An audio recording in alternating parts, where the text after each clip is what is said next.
So the point of studying logic is to learn some strategies, some methods, and hopefully some skills for evaluating arguments to see whether their premises provide good support for the conclusion. But in order to do that, you have to be able to recognize the conclusion of an argument and recognize its premises, and you have to be able to realize that there's an argument here in the first place. So the logic textbooks will frequently have a lesson on what are called premise indicators and conclusion indicators. And these are little words that signal that here's a conclusion and here's a premise. And so, accordingly, here's an argument. And speaking of so and accordingly, those are conclusion indicators. And in fact, you could think of conclusion indicators this way. Maybe there's some exceptions. In fact, yes, there are definitely some exceptions. But in many cases, a conclusion indicator actually has this pattern. It indicates a premise before it and a conclusion after it. It means premise, thus conclusion. Thus is an indicator of a conclusion to follow, but it indicates a premise that came right before it. Thus, accordingly, so, and therefore, so, SO, are conclusion indicators, and usually what they mean is here's a conclusion coming after the word thus, accordingly, so, or therefore, and premises came shortly before. So they indicate premises as well as conclusions. Other conclusion indicators are fairly obvious, like here's the conclusion to my argument, or I conclude that, or I shall now prove that, blah, blah, blah. These are conclusion indicators. The more common ones are, I think, therefore, the, so, and thus. Consequently is another one. I don't keep a great list in my head of conclusion indicators or premise indicators, but let me give you a few examples. Because is a premise indicator. Since, S-I-N-C-E, is a premise indicator. Some premise indicators are phrases like given that, or for the reason that, or something like that.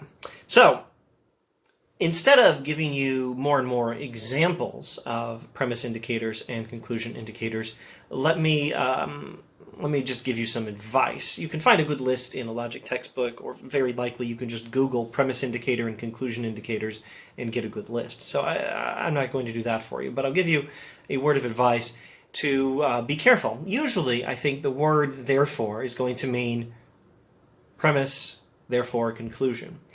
And thus and so will be the same way. Usually because in any setting where you have any need to use logic is usually going to indicate a premise, I think.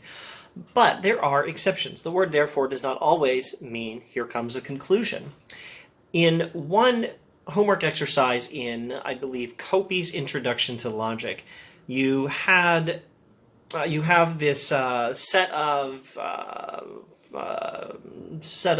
paragraphs, and you're supposed to find the conclusion indicators and premise indicators in them, and then find the conclusion and premises of the argument, if indeed there are arguments. And there's a quote from Shakespeare, and I believe the quote goes like this. It's from Midsummer Night's Dream.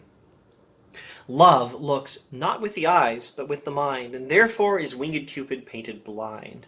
Love looks not with the eyes, but with the mind, and therefore is winged Cupid painted blind. Now let's rephrase that with no attempt at rhyme or meter. Love does not look with the eyes, but it looks with the mind. And therefore, paintings of Cupid portray Cupid as blind. Now, is this a conclusion indicator? Does it mean premise? Love doesn't look with the eyes, but with the mind. Therefore, conclusion, Cupid is painted blind. No, it doesn't mean that. And there is no substitute for good judgment in knowing how to use premise indicators and conclusion indicators, knowing how to recognize an argument, knowing how to tell the difference between the premise and the conclusion of an argument. Here, the word therefore does not signal a conclusion to follow. In fact, what it signals is something to be explained. The person who's saying this already knows and is talking to someone who already knows that Cupid is painted blind. And so the person says, here is an explanation, and therefore, here is the thing that it explains. Love doesn't look with the mind. Love doesn't look with the eyes, it looks with the mind. And therefore, winged Cupid is painted blind, which you already know. You know Cupid is painted blind. Here's why. It's because love doesn't look with the eyes, but with the mind. The pattern is thing that explains, explanation. The pattern is explanation, therefore, thing that is explained. And so it's not a pattern of premise, therefore, conclusion. The pattern is explanation, therefore, thing explained. And That's a fine use of the word therefore. And actually, if you look at the passage, you might find that the person who says this is trying to persuade someone else that love does not look with the eyes, but with the mind. You already know, this person says, that Cupid is painted blind.